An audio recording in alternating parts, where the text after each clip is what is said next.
अस्सलामुअलैकुम, welcome to our channel health care by doctor Mohammad Imran. आज हम बात करेंगे कि निमोनिया क्या होता है, निमोनिया क्यों होता है, निमोनिया की क्या तशखीस है, क्या डायग्नोज है, निमोनिया की ट्रीटमेंट क्या होती है। और इसके अलावा हम बात करेंगे कि इसके कौन कौन से टेस्ट होते हैं, कौन कौन सी एंटीबायोटिक इसके लिए मुफीद है। इसके अलावा हम बात करेंगे कि बच्चों के निमोनिया की कंडीशन में हमें क्या करना चाहिए। ये सारी बातें आज के हमारे इस वीडियो के अंदर हम आज इसके अंदर ये सारी बातों का खुलासा करेंगे। फेफड़ों की एक बीमारी है जो हमारी सांस की नाली के जरिए जो मुख्तलिफ ऑर्गेनिज्म है, बैक्टीरिया हैं, वायरस हैं, जो चीज़ें हैं, पार्टिकल्स हैं, वो हमारी सांस की नाली के जरिए हमारे फेफड़ों में पहुंचते हैं। हमारे फेफड़ों के अंदर छोटे छोटे सैक होते हैं, एल्वियोलाई, जिसके थ्रू जो तकरीबन 600 मिलियन जो मौजूद होते हैं, उनका काम क्या होता है कि हमारी खून के साथ कार्बन डाइऑक्साइड और ऑक्सीजन का तबादला करते हैं। सांस से ऑक्सीजन को लेते हैं और वो खून को देते हैं और वहां से कार्बन डाइऑक्साइड को वापस जो है वो हवा में फेंकते हैं। तो ये ऑक्सीजन और कार्बन डाइऑक्साइड का जो तबादला है वो सैक होते हैं लंग्स के अंदर, उनके थ्रू हो रहा होता है। तो होता क्या है कि जब कोई हवा के अंदर कोई पार्टिकल, बैक्टीरिया, वायरस लंग्स में चले जाते हैं तो उन अल्वियोलाई के अंदर कुछ हद तक तो हमारा इम्यून सिस्टम होता है वो उनको किल कर देता है, खत्म कर देता है। लेकिन जब उनकी तादाद बहुत ज्यादा बढ़ जाती है तो वहां पे क्या होता है कि सिक्रीशन पैदा होनी शुरू हो जाती है, पस पैदा होनी शुरू हो जाती है और एल्वियोलाई जो है वो काम करना कम कर देते हैं, जिसकी वजह से सांस लेने में दिक्कत पैदा हो जाती है, दुश्वारी पैदा हो जाती है। वहां पे ऑक्सीजन कंटेंट जो है वो कम होना शुरू हो जाता है, सांस की रफ्तार बढ़ जाती है, बलगम बहुत ज्यादा प्रोड्यूस हो जाती है। इसमें जो है वो बॉडी का टेम्परेचर जो है वो बढ़ जाता है, बुखार हो जाता है।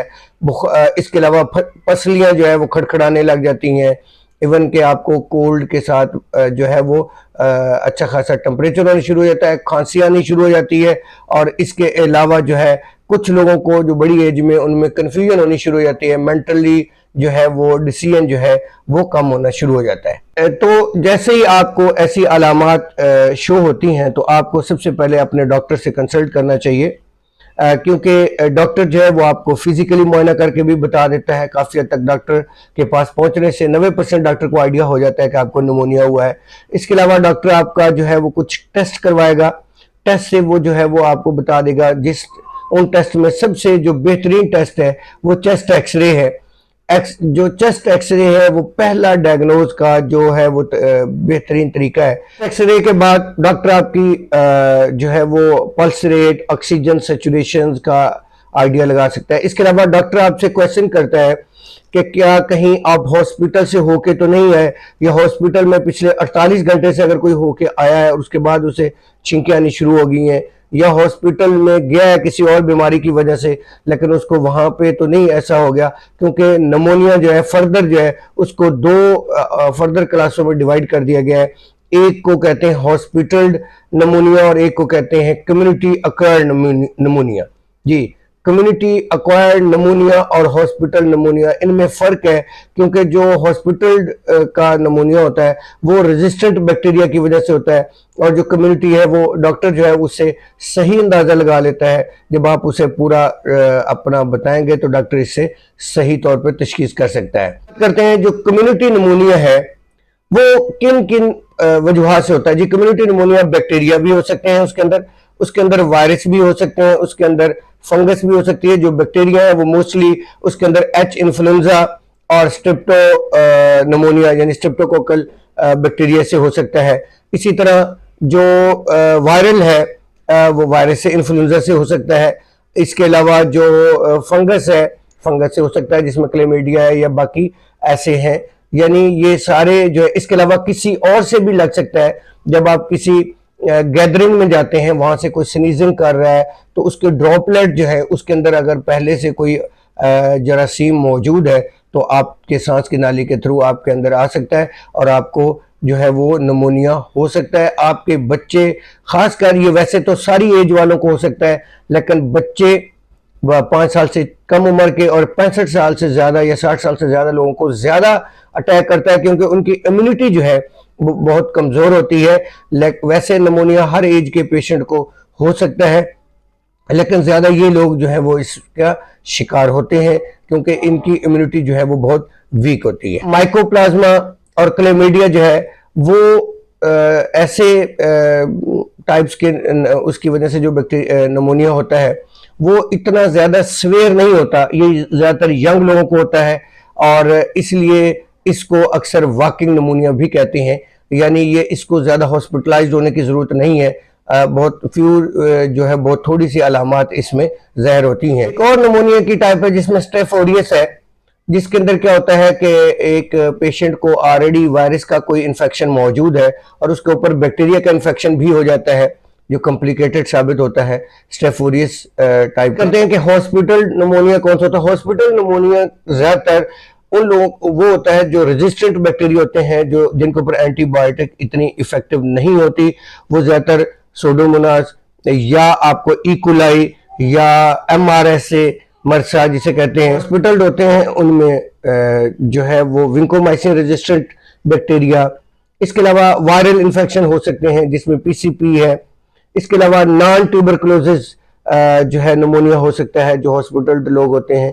इसके अलावा जो अम्यूनो कंप्रोमाइज्ड जिनको एचआईवी या कोई वायरल डिजीज होती है जिनका सीडी जो है वो 4 वो लेस देन 200 होता है CD4, तो उनके ऊपर भी जो है वो ज्यादा अटैक होता है पीसीपी वायरल इन्फेक्शन का और उसको वो ज्यादा कंप्रोमाइज्ड पेशेंट हो जाता है, उनके ऊपर नमोनिया का इफेक्ट ज्यादा होता है जिनको जो ऑलरेडी जो है वो अम्यूनो कंप्रोमाइज्ड लोग होते हैं। किसे कहते हैं जिसमें माइकोप्लाज्मा है और क्लेमीडिया है।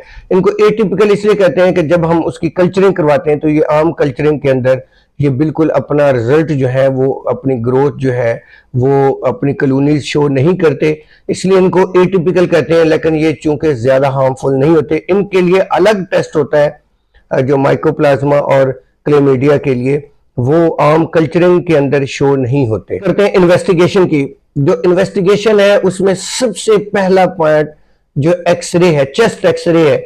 चेस्ट एक्सरे जैसे ही डॉक्टर करवाएगा उससे चेस्ट एक्सरे आपको सिविरिटी टाइप्स का अंदाजा लगवा देगा। चेस्ट एक्सरे से आपको आइडिया हो जाएगा कि इसको कितनी सिविरिटी का नमूनिया है और किस टाइप का है। मसलन अगर हम चेस्ट एक्सरे लेते हैं, एक एग्जांपल देते हैं, और अगर उसके लोब जो है नीचे वाला जो हिस्सा होता है, जो लंग्स के नीचे वाला हिस्सा है वो इफेक्टेड है, तो चेस्ट एक्सरे में अगर नीचे वाला हिस्सा आपको इफेक्टेड नजर आ रहा है जिसे लोब फिल्ट्रेशन कहते हैं, तो लोबुलर फिल्ट्रेशन के अंदर अगर उसका नीचे वाला हिस्सा इफेक्टेड है तो इसका मतलब है इसे स्टेप निमोनिया हो चुका है स्ट्रेप्टोकोकस की वजह से।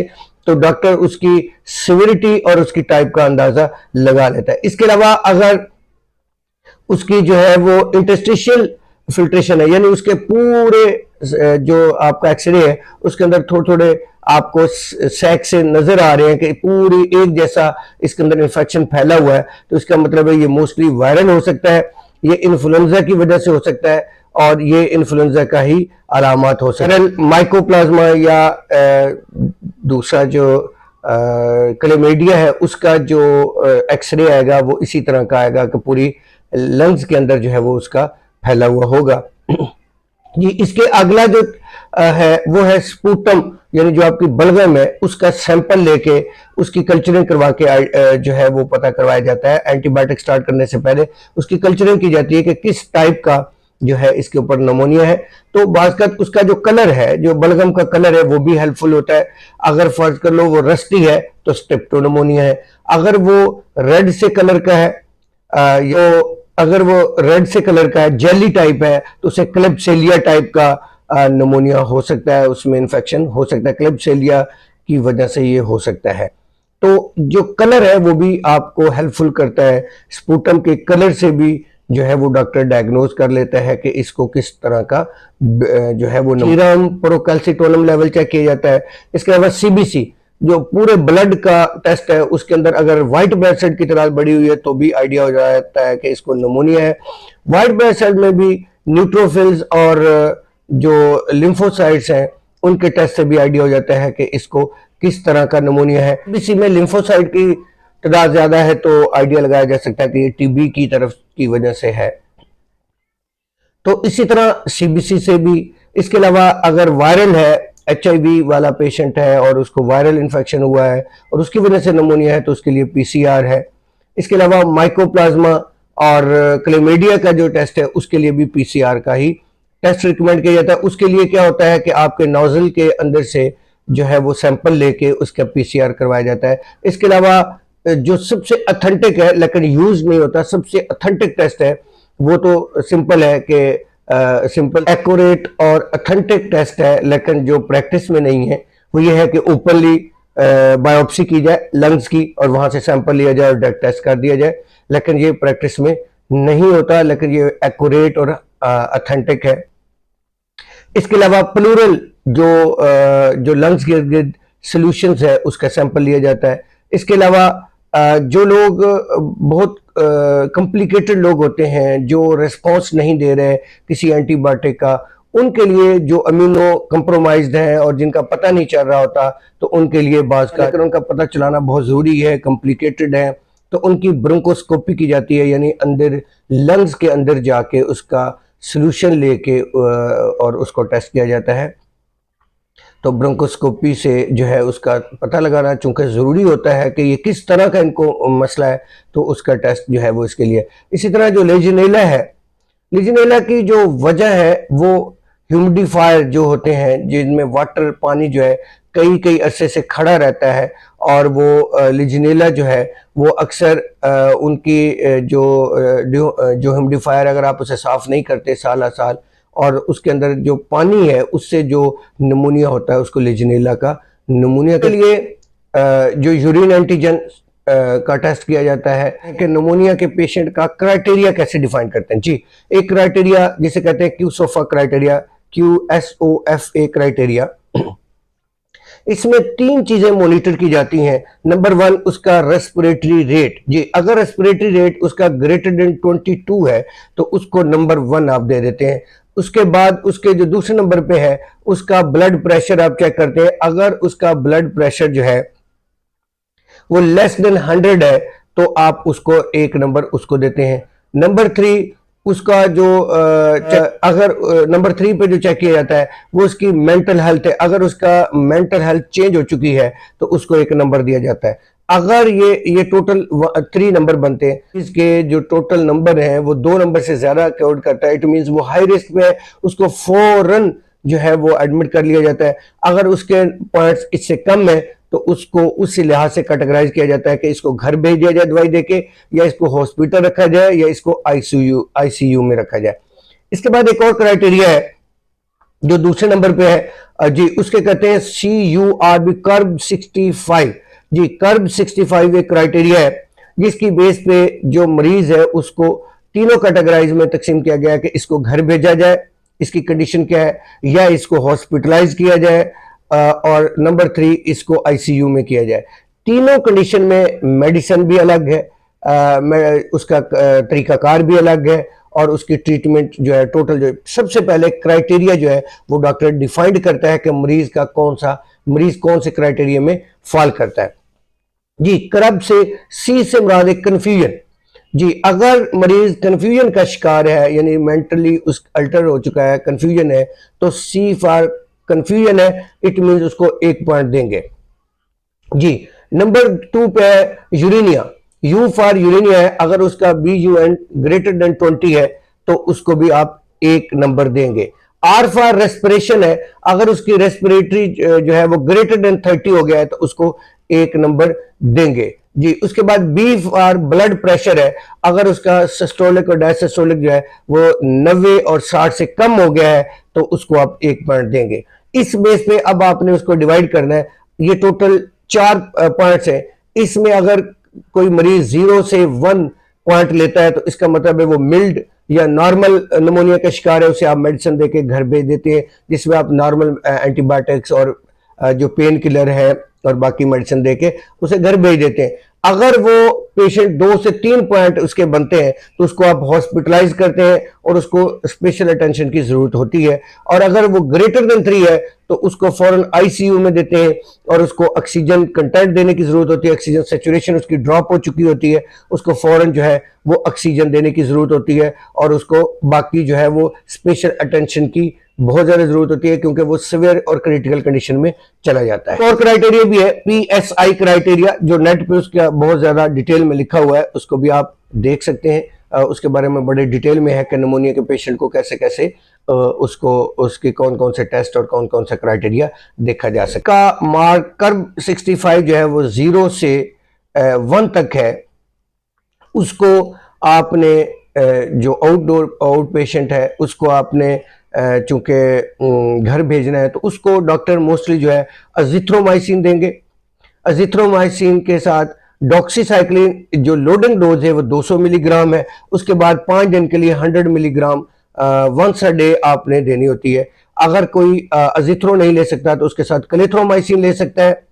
और इसके अलावा डॉक्टर ये भी कर सकते हैं कि रेस्पिरेटरी फ्लोरोक्वानोलोन, जिसे जो मॉक्सीफ्लॉक्सासिन है, वो भी आप 12 आवर के अंदर 12 आवर के अंदर 500 मिलीग्राम के हिसाब से वो भी डॉक्टर रिकमेंड करते हैं। वो डॉक्टर की चॉइस पे है। ये जो लोग आउट पेशेंट हैं जिनको बहुत माइनर सा निमोनिया होता है, उनके लिए डॉक्टर इस तरह की ट्रीटमेंट तजवीज़ करते हैं। जिनका कार्ब 65 2 से 3 होता है, जो हॉस्पिटलाइज्ड होते हैं, उनको doctor amoxicillin 500 milligram every 8 hour में देता है, प्लस उसके साथ क्लिथ्रोमाइसिन 500 मिलीग्राम के साथ जो है वो देता है। क्लिथ्रोमाइसिन के अलावा या doxycycline 200 milligram initially loading dose है, उसके बाद 100 मिलीग्राम के हिसाब से देता है। ये डॉक्टर पे डिपेंड करता है कि ऑरली देता है या आईवी के थ्रू भी इसको दे सकता है। इसके अलावा डॉक्टर की चॉइस है कि वो रेस्पिरेटरी क्वानोलोन जिस तरह मॉक्सीफ्लॉक्सासिन है वो भी दे सकते हैं। इसके अलावा जो डॉक्टर है वो कॉम्बिनेशन में 3rd जनरेशन सेफेलोस्पोरिन के साथ अजिथ्रोमाइसिन कॉम्बिनेशन में भी दे सकता है, और ये आईवी में भी दे सकता है। क्योंकि हॉस्पिटलाइज होता है तो उसको आईवी इन्फ्यूजन के थ्रू मोस्टली डॉक्टर जो है वो उसको दे रहे होते हैं। उसकी कैलकुलेशन के हिसाब से, उसके बॉडी वेट और उसकी सिविरिटी के हिसाब से डॉक्टर जो है उसको रिकमेंड कर रहे होते हैं। कर्व 65 ग्रेटर देन 3 है, वो आईसीयू में जाते हैं। उनको ऑक्सीजन सैचुरेशन फौरन देनी पड़ती है, और उनको ऑक्सीजन के साथ साथ उनको आईवी इन्फ्यूजन के थ्रू वो रेस्पिरेटरी क्वानोलोन, जिसे रेस्पिरेटरी याद रखिएगा, क्वानोलोन सिर्फ मॉक्सीफ्लॉक्सासिन और लिवोफ्लॉक्सासिन है, नॉट सिप्रोफ्लॉक्सासिन। सिप्रोफ्लॉक्सासिन जो है वो रेस्पिरेटरी क्वानोलोन में नहीं आती। उसके साथ कॉम्बिनेशन में जो डॉक्टर हैं वो साल्बेक्टम दे रहे होते हैं। इसके अलावा डॉक्टर सेफ्ट्रैक्सोन प्लस अजिथ्रोमाइसिन का कॉम्बिनेशन भी आईवी में इस कंडीशन में दे सकते हैं और दे रहे होते हैं। ये डिपेंड करता है कि उसकी सिविरिटी किस किस्म की है। हॉस्पिटलाइज्ड लोग होते हैं, हॉस्पिटलाइज्ड अक्वर्ड निमोनिया जिनको होता है हॉस्पिटल से आने की वजह से होता है, उनमें चूंकि रेजिस्टेंट बैक्टीरिया होते हैं, सोडोमोनास और इकोलाई और इस तरह के डिफरेंट किस्म के होते हैं, MRSA मर्सा और विंको का जो रेजिस्टेंट है, तो उसमें जो पेप्टाजोसिन प्लस विंकोमाइसिन का कॉम्बिनेशन दिया जाता है। अगर और ये आईवी में दिया जाता है। अगर इसके अगेंस्ट जो है वो रेजिस्टेंट हो, ये ना काम कर रहा हो, तो पेप्टाजोसिन की जगह जो है कार्बापेनम या वेनोपेनम पे डॉक्टर चले जाता है, उसकी ऊपर वाली जनरेशन पे। और इसी तरह अगर वेंकोमाइसिन काम ना कर रहा हो तो लेंजोलाइड जो है वो डॉक्टर देते हैं। तो ये जो है वो पूरी इसकी जो ट्रीटमेंट है, डॉक्टर बकायदा उसके हिसाब से चेक कर रहा होता है, उसका टेम्परेचर मॉनिटर कर रहा होता है। इसके साथ साथ जो है हमेशा साथ साथ जो चूंकि टेम्परेचर बहुत ज़्यादा होता है, तो साथ पैरास्टामोल का जो है वो एवरी 4 आवर के बाद जो है पैरास्टामोल दिया जा रहा होता है, ताकि उसका टेम्परेचर कम से कम किया जाए। इसके अलावा जो प्रैक्टिस में नहीं है, लेकिन जो इम्यूनो कंप्रोमाइज पेशेंट है या बहुत जो बड़े कॉम्प्लिकेटेड मरीज होते हैं, उनको स्टीराइड भी दिए जाते हैं जी। प्रेडनिसोलोन उसके अंदर जो है वो 50 मिलीग्राम के हिसाब से 7 दिन के लिए दिया जाता है, या मिथाइल प्रेडनिसोलोन दिया जाता है जो 0.5 मिलीग्राम पर केजी के हिसाब से बॉडी वेट के हिसाब से दिया जाता है, जो आईवी में दिया जाता है BD, यानी 2 टाइम दिया जाता है। प्रेडनिसोलोन जो है वो स्टीराइड है, तो स्टीराइड की थेरेपी भी साथ दी जाती है। इसके अलावा ब्रोंकोडायलेटर भी कुछ लोगों को दिए जाते हैं साथ साथ। तो ये उसके साथ साथ ट्रीटमेंट हो रही होती है ये कम्बिनेशन में मेडिसिन जो है वो डॉक्टर रिकमेंड कर रहे होते हैं। जो बच्चे हैं या जो बूढ़े हैं जिनकी 65 से ज़्यादा होती है, जिनको हार्ट का प्रॉब्लम है या कोई रीनल प्रॉब्लम है, वो लोग निमोनिया की वैक्सीनेशन भी करवा लेते हैं। जो लोग इम्यूनो कम्प्रोमाइज्ड कम है वो उनको तो लाइफ में एक बार निमोनिया की वैक्सीन करवानी पड़ती है, लेकिन जो इम्यूनो कम्प्रोमाइज्ड है उनको एवरी 5 ईयर्स जो है निमोनिया की वैक्सीन दोबारा करवानी चाहिए ताकि जो है वो इससे बचा जा सके। इसी तरह एच इन्फ्लुएंजा जो है, और इन्फ्लुएंजा में लोग अक्सर कंफ्यूज हो जाते हैं। जो एच इन्फ्लुएंजा है वो बैक्टीरिया है और जो इन्फ्लुएंजा है वो वायरस है। तो जो एच इन्फ्लुएंजा है उसकी भी वैक्सीन अवेलेबल है। जो एच इन्फ्लुएंजा उसकी 6 टाइप है, H influenza A B C D E F. तो जो सबसे खतरनाक है वो एच इन्फ्लुएंजा बी है, जिसकी वजह से अक्सर बच्चों के ऊपर जिसका अटैक ज्यादा होता है, और जो बच्चे अंडर 5 ईयर्स हैं उनके ऊपर एच इन्फ्लुएंजा का ज्यादा इफेक्ट होता है। और वो जो एच इन्फ्लुएंजा बी है उसकी वजह से मेनिंजाइटिस और निमोनिया दोनों के चांसेस होते हैं, और ये बच्चों के ऊपर ज्यादा इफेक्ट करता है और ये सिवियर होता है एज कम्पेयर टू इन्फ्लुएंजा। तो एच इन्फ्लुएंजा HIV की वैक्सीन भी अवेलेबल है। इसकी वजह से बहुत सारे बच्चों की डेथ भी हुई थी, लेकिन अब इसकी वैक्सीनेशन मौजूद है, बच्चों को इसकी वैक्सीनेशन करवाई जा सकती है। अब हम बात करते हैं कि बच्चों को कैसे, जो घर में हम क्या कर सकते हैं। घर में हमेशा जो आप बच्चों को खासकर क्या कर सकते हैं, उनको सर्दी से बचाना है। उनको गर्म कपड़े, एक ही गर्म कपड़ा पहनाने के बजाय उनको लेयर्स कपड़े पहनाएं, ताकि जो है वो बच्चों को, इसी तरह गीले कपड़े फौरन उनके उतारें, उनको ठंडी जगह से बचाएं। इसके अलावा बच्चों को ऐसी कम्युनिटी की में ना ले जाएं जहां डस्ट है, पार्टिकल्स है। मास्क का इस्तेमाल करवाएं। बच्चों को ज्यादा दूध दें या पानी पिलाएं, हाइड्रेटेड रखें। और इसके अलावा उनको नेबुलाइज किया जा सकता है। अगर घर में नेबुलाइजर है तो आपने उनको नेबुलाइज करना है ताकि जो है वो जो बलगम है वो उसकी बहर निकले।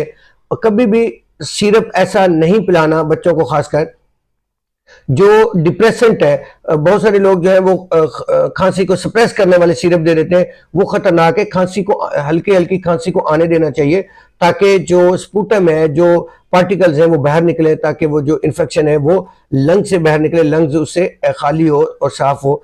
तो आपने बच्चों का टेम्परेचर मॉनिटर करते रहना है, कहीं बढ़ तो नहीं रहा। टेम्परेचर के लिए आपने साथ पैनाडोल जो है उसे कंटिन्यूसली देते रहना है। अगर आपको लगता है कि ये कंडीशन ज्यादा खराब हो रही है, हाथ पांव उसके ज्यादा नीले हो रहे हैं, उसकी पसलियां जो है वो बजने लग गई हैं, या वो ज्यादा चिल फील कर रहा है, तो आप उसे फौरन हॉस्पिटल ले जाएं, डॉक्टर से कंसल्ट करें।